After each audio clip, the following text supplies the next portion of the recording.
Mohon maaf saya tidak bisa menyelamatkan bayinya. Pasien sekarang masih belum sadarkan diri karena baru selesai operasi.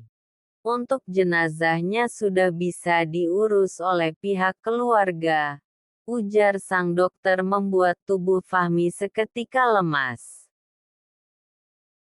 Fahmi menyandarkan tubuhnya ke dinding. Dunianya terasa hilang seketika karena mendengar kabar sang anak sudah tiada. Sedih pasti Fahmi sedih meskipun dia dan Carla sering bertengkar tapi anak yang dikandungan Carla adalah anaknya. Tanpa sadar Fahmi meninju dinding dia merasa menjadi ayah yang tidak berguna sampai membiarkan anak mereka meninggal hanya karena Carla mencarinya ke kantor. Lihat kondisi istrimu. Biar ayah yang mengurus jenazah anakmu. Perbanyak sabar, ucap Pak Bahtiar dan diangguki Fahmi pelan. Setelah memasang baju dari rumah sakit Fahmi masuk ke ruangan. Dia melihat Carla yang masih belum sadarkan diri dengan alat bantu di tubuhnya tapi Fahmi sedikit mengerutkan keningnya saat melihat leher Carla ada beberapa bekas merah dan bekas itu sangat jelas seperti masih baru tapi Fahmi masih berusaha berpikir positif mungkin terkena benturan saat Carla kecelakaan tadi. Fahmi menitikkan air matanya saat melihat kondisi sang istri yang terbaring tak berdaya. Dia juga merasa bersalah pada Carla yang tidak terlalu peduli lagi sejak dia menikah dengan Sheila. Maafkan akulah. Maafkan aku, isak Fahmi. Aku tidak bisa berkata apa-apa saat kamu sadar nanti dan melihat sudah tidak ada lagi anak kita di perutmu. Fahmi menggenggam tangan Carla dan menciumnya berkali-kali. Dia merasa menyesal dengan kejadian ini. Dia lengah. Dia terlalu asik bersama Sheila hingga mengabaikan Carla. Meskipun Carla pembangkang tapi Carla tengah mengandung anaknya bahkan dulu Fahmi rela meninggalkan Nia demi tanggung jawabnya pada Carla tapi kini apa anak itu harus hilang karena kecelakaan yang disebabkan Carla mencarinya. Carla kecelakaan Mas. Apa aku boleh menjenguknya? Ujar Nia. Ini sudah malam sayang. Kami sedang hamil besok saja bagaimana? Tawar Om Ben karena dia mengkhawatirkan kondisi istrinya ini yang juga tengah hamil. Tapi Mas aku kasihan. Bagaimanapun juga dia adik tiriku. Iya aku tahu tapi ini sudah malam sayang. Besok aku akan temani kamu ke sana. Bukan tanpa alasan Om Ben juga tidak ingin Nia bertemu dengan Fahmi sendiri jadi biar dia yang menemaninya. Ya sudah. Jawab Nia pasrah dia juga tidak mau membantah sang suami. Om Ben menuntun Nia masuk ke dalam kamar untuk segera tidur. Dia tidak mau Nia terlalu berpikir. Ponsel Fahmi terus berbunyi di dalam mobilnya. Setelah mendapatkan kabar Carla, Fahmi sambil menyetir mobilnya mengabarkan pada mama dan papanya tapi Fahmi dan ponselnya tertinggal di mobil. Sheila menggigit bibir bawahnya karena terlalu cemas dengan keadaan sang suami. Fahmi tidak bisa dihubungi dari tadi bahkan Sheila tidak tahu di mana suaminya kini padahal tadi mereka janjian untuk pulang bersama tapi Fahmi malah meninggalkan Sheila dan kini telepon Sheila pun tidak diangkat olehnya membuat Sheila benar-benar khawatir terjadi apa-apa dengan sang suami. Di mana kamu Mas? Angkat, gumam Sheila pelan. Baru hari ini Fahmi tidak memberikannya kabar sama sekali setelah mereka menikah. Jangan begini Mi. Kamu harus kuat, masih ada yang membutuhkanmu. Ujar Mama Fahmi membuat Fahmi tersadar. Dia lupa mengabari Sela dari semalam kalau saat ini dia ada di rumah sakit menunggu Carla yang kecelakaan. Ma, anakku sudah tidak ada. Sabar nak. Sabar, ini sudah jalan Tuhan. Kamu tidak bisa menolak kehendak takdir. Tapi aku merasa bersalah Ma pada Carla. Dia hamil anakku tapi aku justru mengabaikannya. Sudah. Semuanya sudah kehendak Allah. Kini perbaiki dirimu jadi lebih baik. Semua musibah pasti ada hikmahnya. Ujar sang mama mencoba menenangkan Fahmi yang terlihat sangat merasa bersalah. Mas, kamu di mana? Kenapa sampai saat ini tidak ada kabar Mas? Batin Sela bertambah cemas. Sela merapikan penampilannya lalu berangkat ke kantor. Dia sedikit gelisah karena belum juga mendapat kabar dari Fahmi, sedangkan ponsel Fahmi sudah tidak bisa dihubungi lagi. Sela berharap ke kantor nanti mendapatkan kabar di mana keberadaan sang suami. Ma, aku titip Carla dulu. Sebentar lagi mamanya juga akan datang.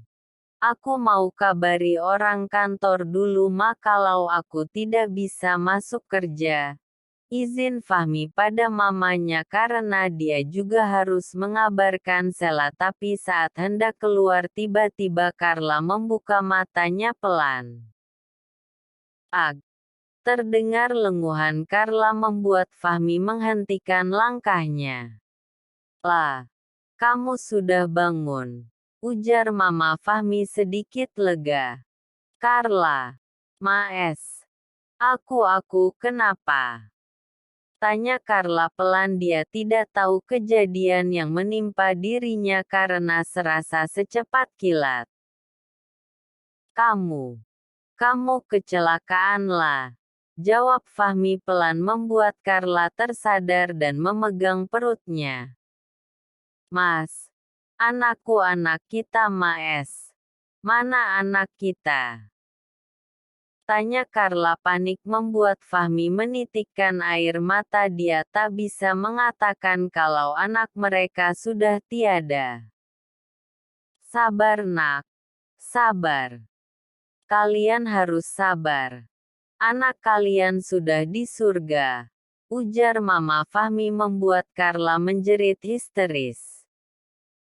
Tidak. Anakku Mas. Mana anakku? Siapa yang membunuh anakku Mas? Tangis Carla pecah. Fahmi memeluk tubuh Carla yang terlihat meronta ingin pergi. Lah, sabar. Anak kita sudah di surga. Enggak Mas. Anakku enggak mungkin mati. Mama Fahmi juga ikut menenangkan menantu pertamanya ini. Apa ini mau Mama?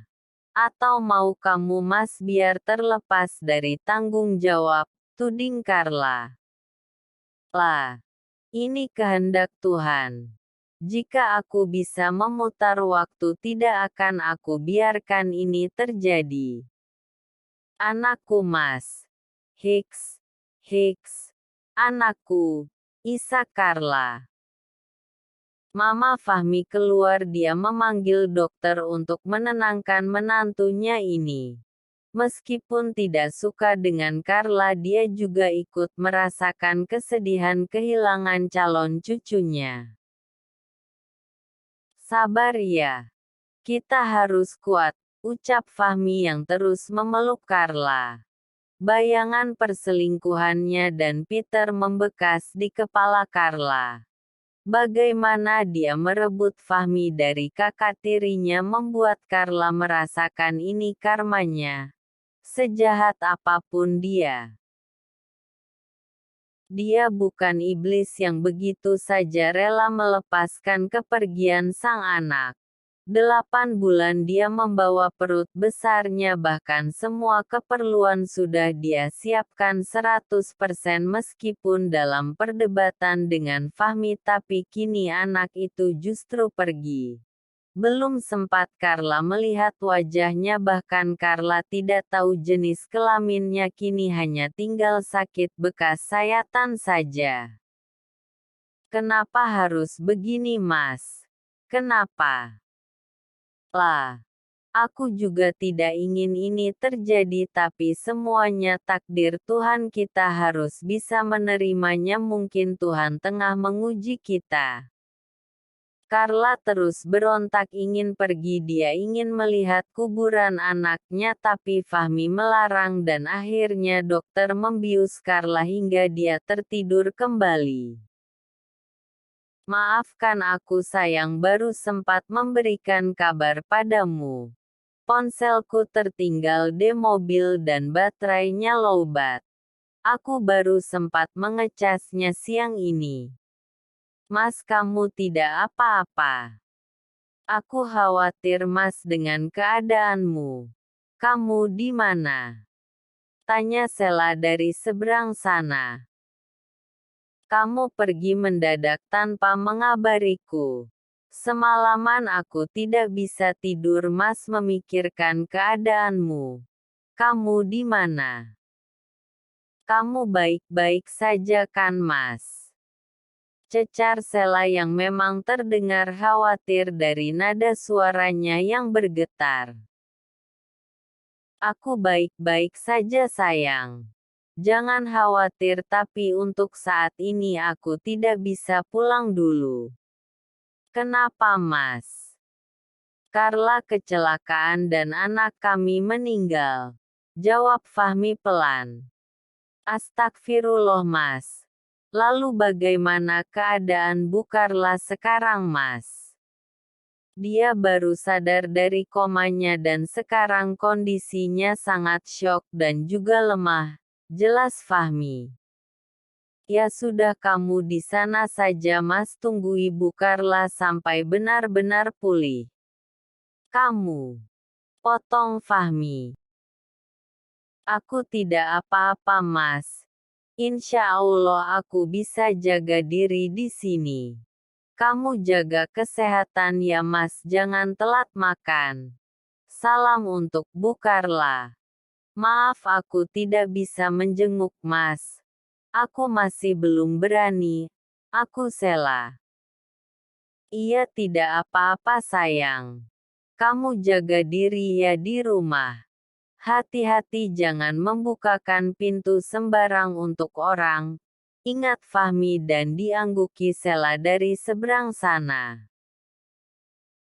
Ini yang membuat Fahmi jatuh hati pada Sela. Dia selalu mengerti dengan keadaan Fahmi. Dia tak pernah menuntut apapun dari Fahmi, bahkan Sela selalu menuruti semua perkataannya. Sela sedikit lega karena sudah mendapatkan kabar dari sang suami.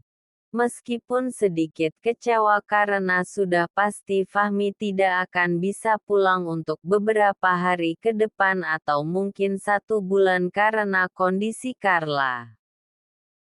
Tapi Sela tidak boleh egois, dia hanya pemilik kedua, bukan memiliki hak penuh atas diri Fahmi.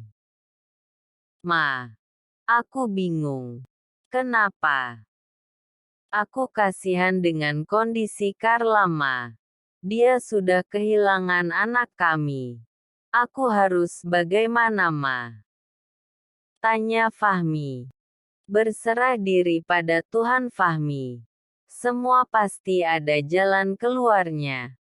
Tapi aku merasa bersalah dalam hal ini, Ma. Carla syok dan dia butuh aku, Ma. Lalu bagaimana dengan Sela?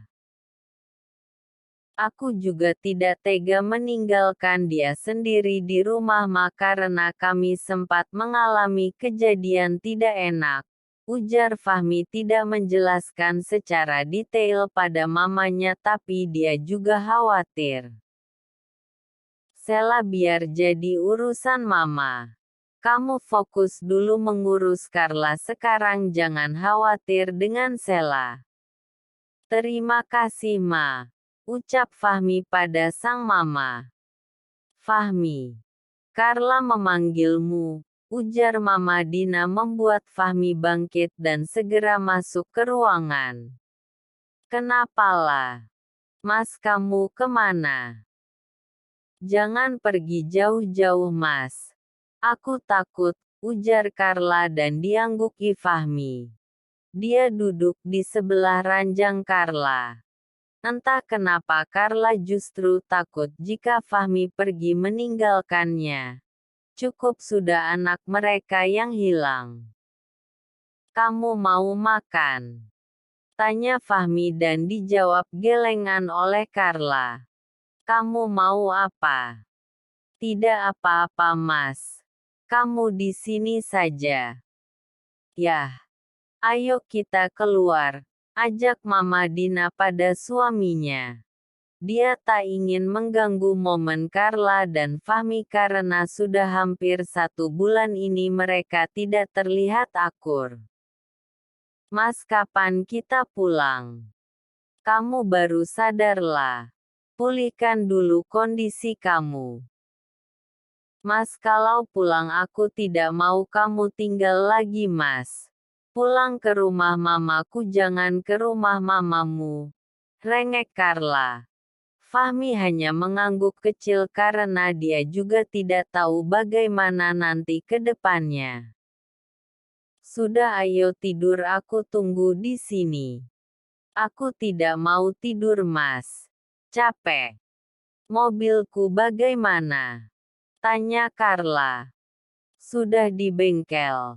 Ayo istirahat kamu masih belum pulih betul jangan terlalu banyak bicara. Ya sudah tapi kamu tetap di sini ya. Aku mau tidur di peluk kamu Mas. Pinta Carla menarik tangan Fahmi membuat Fahmi tidak bisa mengelak lagi karena kasihan pada Carla.